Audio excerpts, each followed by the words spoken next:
ዛሬ እስኪ ከመንገር ነው የሚመጣው ይደክመዋ ምናምን ብዬ ትራንስፖርት ደግሞ በጣም አስቸጋሪ ነበረ። ከመሸን የመጣው መስተ 2 ሰዓት ተኩል ምናምን ነው ቤት የገባው። አባትና ልጅ እንዴት ተነፋፍቀው እንደዋሉ መቤቴን በጣም ነው የገረመኝ። ሰላም የኔ ውድ ፋሚሊዎች እንዴት ናችሁ? ደህና ናችሁ? እግዚአብሔር ይመስገን እኛ በጣም ደህና ነን። ዛሬ ማለት ነው ቅዱሴና እኔ ብቻችን ነው ያልነው። ናቲ አጋጣሚ ወደ ደብረ ብርሃን ስውሯ ማርያም ቪዲዮ ነበረ። ከዛ እኛ ደግሞ ማለት ነው ያው ምሳ ሰርተን እራት በልት ምሳ እንኳን ኦልሬዲ አይደርስም፣ ምክንያቱም ደርሶ መልስም ስለሆነ ራቅ ያለም ስለሆነ ምሳ ቀርቶ ወደ ራት ዙሯ ማለት ነው። ያው ምሳ በሉት ምሳ ነው የሰራነው፣ እኛ ምሳ ሰዓት ነው የሰራነው። እንደዚህ እዚህ ጋር አንተ ልሰራ ጎመን በካሮት ጥቅል ጎመንና ካሮት፣ እሱን ካሮት እየፈቀፈኩ ነው። ባባዬ ደግሞ ማለት ነው ታብሎ እያየ ነው። ያው ብዙ ልጆች አትዘዩ ትላላችሁ፣ ግን አሁን ላይ ባባ ማለት ነው የተንኳተተም በቃ ብቻ ምንድነው እየተንከባለለም ቢሆን ወደ እኔ የሚመጣ ቆሻሻ ምናምን ካገኘ ይበላብኛል በማለት። በነገራችን ላይ ልጆች እንዴት ነው የሚበሉት? የሆነ ነገር ተሰጧቸው የሚበላ ነገር አይበሉም፣ ግን መሬት ላይ የወደቀ ነገር ካገኙ ወደ አፋቸው የሚያደርጉት ነገር የምር በጣም ከባድ ነገር የሆነው እኔ ከባባ ጋር እንደዛ ነው። መሬት ላይ የሆነ ነገር ወርቆ ካገኘ ያን ነገር ለመብላት ወደ ኋላ አይልም። እኔ ግን እንትን ካልኩኝ ማለት ነው ብላ ብዬ ተሰጠው፣ ግን ፈስፍቶ ነው መሬት ላይ የሚጥልልኝ። እና እንደዚህ ካሮቴን ፈቅፍቄ ከጨረስኩ በኋላ ምንድነው የማደርገው? ጎመኔን ራሱ ማለት ነው ደቀቅ አድርጌ ከትፈዋለሁ። እንደነገርኳችሁ እኔ የጓሮ ጎመን ብዙም አይመቸኝም። በቃ ጥቅል ጎመን በካሮት ወይ ደግሞ ብቻውንም ቢሆን ጥብስ አድርጓለሁ፣ ችግር የለውም። እንደዚህ ቀላቅዬ ነው ሁለቱንም። ሞቅ ሲልም በጣም ነው የሚጣፍጠው። በደንብ ጥብስ ማድረግ ትችላላችሁ። ዋናው ሽንኩርቱ የሆነ ቡኒ እስኪሆን ድረስ መጥበስ ነው እንጂ ከዛ በኋላ ለብ ብታደርጉት ራሱ በጣም ነው የሚጣፍጠው፣ ሁለቱ ተቀላቅሎ ማለት ነው። ተኮስ ያለ የኔ ስፓይሲ በጣም ነው የምወደው፣ ማለት ተኮስ ያለ ነገር ወዳለሁኝ። ቃሪያ በደንብ ነው የማደርግበት፣ ወይ ደግሞ ትንሽ የሚጥሚጣ ማድረግ ትችላላችሁ።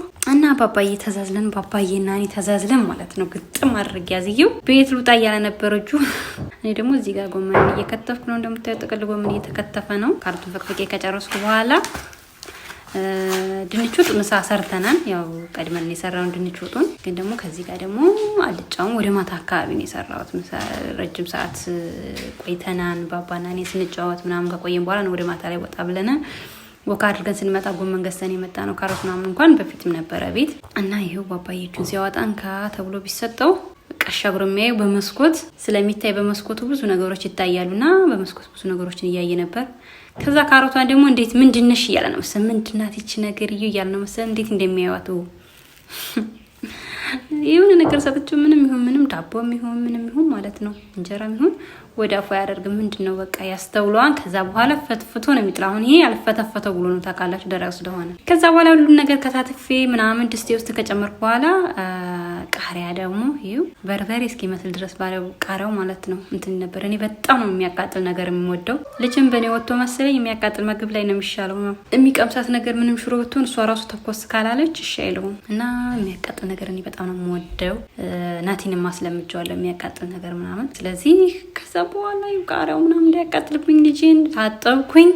እዚህ ጋር ነው እየተሰራ ያለው ትልቁ ብረት ድስት ላይ ድንች ወጥ ተሰርቷል። እዚህ ጋር ደግሞ ያው እንዳያችሁት እስከትፎ የነበረውን ጥቅል ጎመንና ካሮት ማለት ነው እዚህ ጋር ጥብስ አድርገዋለሁ።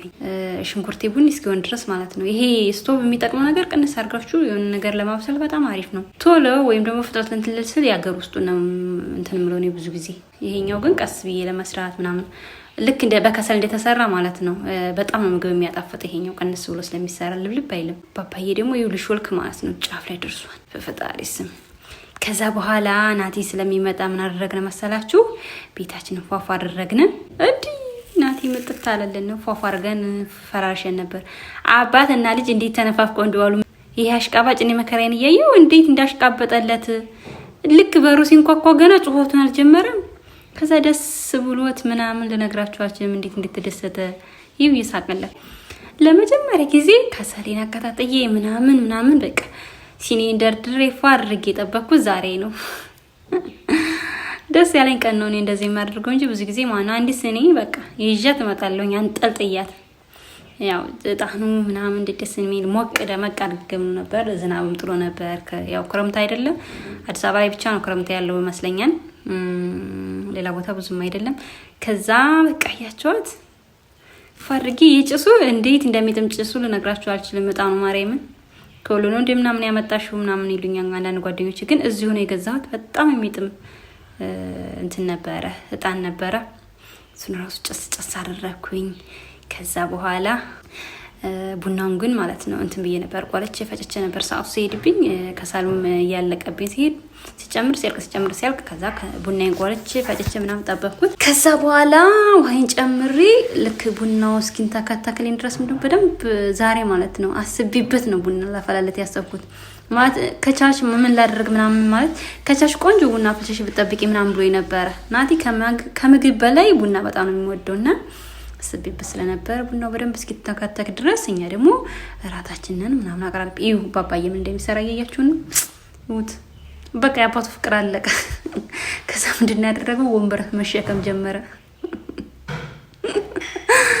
ልጅ የደረሰልኝ እግዚአብሔር ይመስገን። ማርያምን ደስ ብሎኛል። ባባዬ እያደገልኝ ስለሆነ ባባዬ እያደገ ስለሆነ በጣም ደስ ብሎኛል። አሁን ጥፋት ተውት ልነግራችሁ አልችልም። አሁን ስኒውን ለመስበር ነበር ሀሳቡ፣ ግን ወንበርቱን ሲያገኝ በመሃል ማለት ነው እንትኒቱ ወንበርቱን ሲያገኝ ስኒዋን ረሳት እና ወንበሯ ጋር እየታገለ ነበር። አግኝቷት አያውቅማ። ነይ ልጅሽ ነይ ምናምን ሲለኝ መጣሁኝ።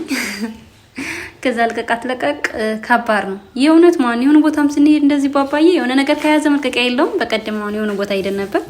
ከዛ የሆነ ሴትዮ ጥላ ይዞ አለቅም እሪ ከዛ እነሱ በቃ መኪናውን ሊንቀሳቀስ ነው ውረዱ። እኔ ደግሞ በቃ ቀሚው ሴትዮዋ ደግሞ ይደነቅጥብኛል። እንደው ብታው ማርያም ነገር ከያዘ አይለቅም። እና አሁን ከዚህ ጋር አባትየው ያዘውን ራት ላቀርብ ሲኒ እንዳይሰብር ምናምን አልኩት። እንዴ አስባችሁታም በየጊዜው ሲኒ በየወሩ ሲኒ ይከብዳል። እውነት ለመናገር ሲኒ ከዚህ በፊት ሰብሮብኝ ጨርሰውን ቅዱሴና ናቲ ጨርሰው እንደገና እንደ አዲስ ገዝቼ ነው። ከዛ አራታችን ደረሰ። እጃቸውን ታጠቡ እየተባሉ ነው አባትና ልጅ እዛው ቁጭ ባሉበት። ጠረጴዛው ምናምን አላስፈለገንም። እዛች ቁጭ ካልንበት ነው ልንበላ ያሰብነው። ቡናችንን ርቀን ልንሄድ አልፈለግንም። አጅሬ ደግሞ ታጠብ ተባለ። ገርሞታል። ውሃ በጣም ነው የሚወደው ባባ። ልብሶቹን ሰበሰብኩለት። ከዛ ታጠብ ሲባል ምን እንደሚያጠፋ ዝም ብላችሁ ታጥቦ የሆነ ተንኮል ነው የሚሰራው። ይሁት ከታች የቆሸሸውን ውሃ ነው በቃ አያችሁ። ደክሜ ማርያም ማለት ነው አጥቤ ተመልሶ ቆሻሻ ውስጥ ይነከራል። ከዛ በቃ ታጠቡ አባትና ልጅ። ስለዚህ ከዛ በኋላ እራታችንን እንደዚህ ያቀረብነ። አቀራርበን በቅርብ ቦታ ነበረ። ባይዘው እኔ ድንች ወጥ እንደነገርኳችሁ የሆነ ቁጭ የሚል ወጥ አይመቸኝም። ትንሽ ላላ ሲል ነው ወጥ የሚመቸኝ። ድንች ወጥ መረቅ ያለው አድርጌ ነበር የሰራሁት። በቃ የሆነ ሰንጠቅ አድርጌ በቅርጽ ምናምን አላወጣሁትም ዛሬ ማለት ነው። ልክ እንደ ዱባ ቆረጥ አድርጌ ነበር የሰራሁት ማለት መረቅ ፈልጌ ነበረ። ከዛ በኋላ ተባረከ። ቡራኬ ሊሰጠን ነው። ተሰጠን። አመስግነን ተቀበልነ። ባባዬ ደግሞ ይስቅብና ነው ይሄው ቡራኬ አልቀበሉም ብሎ ማለት ነው። ቢለመን ይሄው እንጀራው ነው መርገጥ የፈለገው እሱ ደግሞ ምን እንዳሰበ አላቅም ማለት ነው። አሁን ግራጁን በቃ ማስቀደም ጀምሯል። እኔ ደግሞ እየተቆጣሁት ነው። በዚህኛው እጅ ነው መብላት እየተባለ ነው። ይሄው የእናቱን ማለት ነው ምክር ይሰማል። እና እንደዚህ ድንች መረቅ ያለ ድንች ወጥ ነበር የሰራሁት። እኔ ብዙ ጊዜ ድንች ወጥ መረቅ ሲኖር ደስ ይለኛል። ድንች ናቲ ነው የሚወደው፣ እኔ መረቁን ነው የምወደው። ከዛ በኋላ ያው አብረን የሰራነው ጎመን ነበረ። በዚህ ድንች ስንልት ምናምን ባባዬም ያው ነበር አይታችሁ ይሆናል። ይሄው ከዛ በኋላ ባባ ጋር ትግል ነው። ልንበላ ነበር ያው የታገልነ ነው። ግን እንደዚህ ራሳችን አቀራረብና የተለመደው ጠላለን። ጀበናዬን በመሀል እያየዋት ነበረ። ፈርቹ ውሃ ያንሳታን ብዬ ጨመርኩባት። ምክንያቱም ቀስ እያለ ሲበስል እንዲያልቅ ብዬ። ከዛ ባለቤቴ አጓርሰኝ። እኔ ሳያጓርስ መብላት አይፈልግም ያው ሁልጊዜም ነው። ከዛ ወደ ራታችን ገባን። ባባ ደግሞ በቃ ጸባይኛ መሳይ ቁጭ ብለን ጸባይኛ መሳይ ይው አውጥቶ ሲጥልልኝ ብላ ሲባል አውጥቶ በእጅ ያቀብለኛል። በቃ አርፎ ቁጭ ሲል ደስ አይልም። እንደዚህ ቢቀጥል ደስ ይል ነበር፣ ግን በመሀል ነገሩን ያፈርሰውና ያው ወካካዋን አይገልጸውም። ደስ ቦታን ሁልጊዜ ናቲና እኔ አጠገቡ ቁጭ ስንል ምናምን እሱ እንደ ያለው ደስታ ልነግራችሁ አልችልም። ማርያምን በጣም ነው የሚደሰተው ሁለታችን አብረን ቁጭ ስንል ካየ። ብላት ብላ እየታገልን ነው። እጁን እየወለበለበ ነው ባባዬ። በቃ ተነሳበት። ጸሞ እስከዚህ ድረስ ናት። ይሄው ወጭቆ ይዞ ሄደ እንጀራውን በሉ። በግራጁ ሆኗን ደግሞ በእናታችሁ ይሄ አይጥ የሆነ ልጅ በግራጁ ጀምሯል። ቶሎ አሁን ግራጁ እየፈጠነብኝ ነው። ከዛ ምን አደረገ ዛሬ ማኑ ፍቅር ከአባቱ ጋር ነው። እኔን ትቶ ወደ አባቱ ይሄው አባቱን ይዞ ተነስቶ እየተሳደበ ነው እኔን። አባቱን ይዞ ራሱ ምንድነው የሚታየው? እንጀራው ማብቃት ነው። በቃ በከትከት አድርጎ ወይ ደግሞ ከነተሪው ድፍት ማድረግ ምናምን ነው። ብዙ ጊዜ ሳናስበው ምን እንደሚያደርግ ታውቃላችሁ? ፍጥነት እንዳይመስላችሁ ማርያምን ሳላስበው ማለት ነው። ትክክል ሊሰጧን ከነተሪው አንስቶ ይኸው ብላት ብላ ስቃይ ነው። አስባችኋል? እግሩ ማለት ነው እንትን ብሎ ነው በቃ እኔ ጋር ያለ ጸብ ተውት። ብላት ብላ መሬት ላይ ነው የሚቀረው። ይኸው ድብዬ ልብላ። እናትነት በጣም ከባድ ነው። እመቤቴን የእውነት ያልወለዳችሁ ልጆች ማለት ነው ስትወልዱ ነው የእናትን ውለታ የምታውቁት። የእውነትና በቃ እየተሻማን እየበላን ነበረ ከባባዬ ትግል በኋላ ማለት ነው። ይሄው እሱ ደግሞ ካላወቀሁኝ በእግሬ ደብቄዋለሁኝ። እሱ የሚያስበው ያንን ለምን ይሄው ያፉን ማለት ነው አውጥቶ ያቀብለኛል። ከዛ በኋላ ቡናው አለቀ ማለት ራሳችንን በልተን ጨረስን። እቃ የበላንበት ምናምን ተነሳሳ። ከጠላ ውጭ ያው ጠላ ለልጄም ጡት እንደሆነ እያልኩኝ ጠላ ሁሌም አንዳንዴ ማለት ቤታችን ጠላ አይጠፋም። ደስ ያለን ቀን ማለት ነው። ድፍድፉ ከተቀመጠ በፈለኩት ሰዓት እንትን ማለት እችላለሁ። ይኸው በቃ አባቱን ትቶ ደግሞ እኔ ጋር መጣ። ጎንበረቱ ልቀቂልኝ፣ ያው ጨስ ጨስ ጨስ ጨስ ጨስ እናድርገውና ክረምትም ስለ ሞቅ ሞቅ እናድርገዋለን እንደዚህ አድርገን ከዛ በኋላ ይወድቃን እያልኩኝ በቃ በፈጣሪ ስም እንዴት እንደምደነግጥም ቤቴ ይሄው። ከዛ በኋላ በቃ ወደ ቡናችን እኔ ቡና እንደነገርኳችሁ አልወድም ነው አልጠጣም የሚባል አልጠጣም ልባላችሁ። ያው ለናቲ ቆንጆ ቡና በእውነት ለመናገር ያው በከሰል ሲፈላ ቡና እኔ አንዳንድ ጊዜ በስቶፍ ያው ስቶፉም ይሄ የውጭ ከሆነ ቀስ እያለ ስለሚበስል አሪፍ ነው። ስለዚህ በስቶፍም ነው ብዙ ጊዜ በስቶፍ ነው ማፈላው እኔ ቡና። በከሰል ደግሞ እንደዚህ ሞቅ ደመቅ ስናደርግ ደስ ይላል። ቁርስ ምናምን ነበረ ግን ናቲ በቃኝ ጠግቤ ያለው ምናምን አለ። እኔም ጠግቤ ስለነበረ ያው ናቲም አልነበረም። ቁርሳችን ቁርስ እንደበላው ነው ያልኩት። ካሁን ይመጣን እያልኩ ናቲ ማለት ነው። እና ርቦኝ ስለነበር በደንብ ነበር ራት የበላ ነው። ባባዬን ጠላ ማለት ነው ሰጠሁት። የት አባቱ ይጡዝና በአንድ እግር ይተኛ ብዬ ይሄው በመሀል አጎቴ ደወለ። ናቲ ደውሎ አጎቴ እያወሩ ነበር ምናምን። ባባዬ ደግሞ ያው ቀናን እያየ ነው። በመሀል ቀና ብሎም እየሰማ ነው ድምፅ ይሄ ወረኛ። ከዛ ደግሞ ዘወር ብሎ ደግሞ ቃናውን የሚያየን ድምጽ ሲሰማ ስለነበረ ነው ማጓቴን በዛው እየሰማው ነበረ።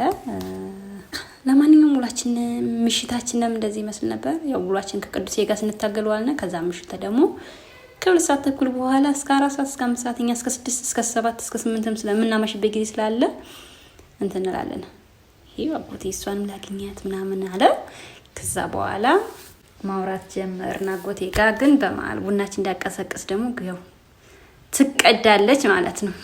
የምር ግን እኮ ማለት ነው ቡና እንደዚህ እንትን ሲል ቤት ሞቅ ሞቅ ያደርጋን ምናምን ደስ ይላል። እኔ ደግሞ ሰነፍ ነኝ። ምን ይሻላል እስኪ መከሩኝ። የቡና ሁኔታ እኔ እየተመቸኝ አይደለም። ቡና እኔ ብዙ ፍላጎትም ስለሌለኝ በቃ እንደዚህ ደርድሮ ምናምን ራሱ እንትን ማለት እቃውን ለማንሳትም ሆነ ለመደርደር ደስተኛ አይደለም። እንዴት እንደሆነ ባላውቅም ከዛ በቃ አሁንም እያወራን ነው። ያው ከብዙ ጊዜ ሰዓት በጣም ቆይተና እንደውየለትም አላውቅም። እሱም እንደዛው ተጠፋፍተን ስለነበር በፍቅር እያወራን ነበር። በናፍቆት ባላችሁ ባባ ራሱ እንዴት እንደሚሰማኝ። ከዛ ወደ ቡናይቱ ተሄደ እንዳይቀዘቅዝ ብዬ ጀበናዋ ማለት ነው ከላይም ከታችም ቅዱሴና ናቲ እየሰበሯት ነው። ድንገት ቁጭ አድርጊያት ከሄድኩኝ ባናቷ ተክለዋት ነው የሚጠብቁኝ። እና ምን ትላላችሁ? ጀበና እኮ ቤቴ ሊበረከትልኝ አልቻለም። የቡና ነገር አይሆንለትም። ናቲ በቃ ልጅሽን ያዥ ያላት ወለ ብሎ በቃ ሻብርስ የነበረ ቡናውን ነው እስኪ ጠጣ ድረስ ምናምን ቸኩሎ ነበረ። ከዛ በቃ ቡናው ተቀዳለት። አንድ ሲኒ ቡና ተቀዳ። እኔ እንደማጠጣ ታውቃላችሁ። ባባ ደግሞ ይሄው በቃ አዲስ ነገር ስለሆነ ቡና ይሆነ ለመድፋት ማለት ነው ወደሱ ሄድን እንትቱ ያው ያወራን ነው ረጅም ሰዓት። ባባዬ በቃ ለመድፋት ነበር ሀሳቡ ግን አልተሳካለትም። እና በቃ ደህና ደር ምናምን ተብሎ ሊዘጋ ነው። ትንሽ አወራቸው በቃ ባባ ካልደፋው እያለ ነው የኔ ውድ ልጅ። እኔ ከእጁን ይዤዋለሁ፣ እሱ ደግሞ ሂጂ ካልደፋው እያለ ነው። አባትየው ደግሞ የቡናው ጥማት ልነግራችሁ አልችልም። ግን ህፃን ላይ ሲኖር ቤት ያሞቃል። መረበሻቸው እንጂ ባይረብሹ ዝም ብሎ የሚጫወቱ ቢሆን አሪፍ ነበር። ግን ባባ ረባሽ ነው በጣም ከምነግራችሁ በላይ እየረበሸኝ ነው። ስራ ምንም አይነት ስራ መስራት አልቻልኩም። ግጥም አድርጌ ካላዘልኩ በስተቀር ረባሽ ነው። አሁን እቃ ተቀብሎ እንደስ ብሎታን ይሄው የሲኒ ማስቀመጫ ተቀብሎ በቃ ዛሬ አለቀላት። ይሄው አለቀላት። ተወረወረች። ወረወራት። ምን ታደርጉታላችሁ? ሰበራት። ወሩሩ በሶፋ ውስጥ ማኑ ተሰብራለች። አረድናለች። አልተሰበረችም። ደስ አይልም። አልተሰበረችም። ያያችሁ ላጥ አደረጋት ናት። በቃ ጨምር ወይ ሲባል በቃኝ አልተኛ ስለሆነ ምናምን አለ ማለት ሰዓቱ መሽቷል 3 ሰዓት ከመናምን ሆነው ከመሽቱ ደግሞ ስለነበር መተኛ ስለፈለገ መድገም አልፈለገም ወጥረን ነበር ስናወራ የነበረው ስልክ ደስ አይልም እና ወዶችዬ ቡናችንን ጠጣን ራታችንን በላ ምናምን ጨራረስና በቃ ሰላማችሁ ብዝት ይበል ብለን ባይ ባይ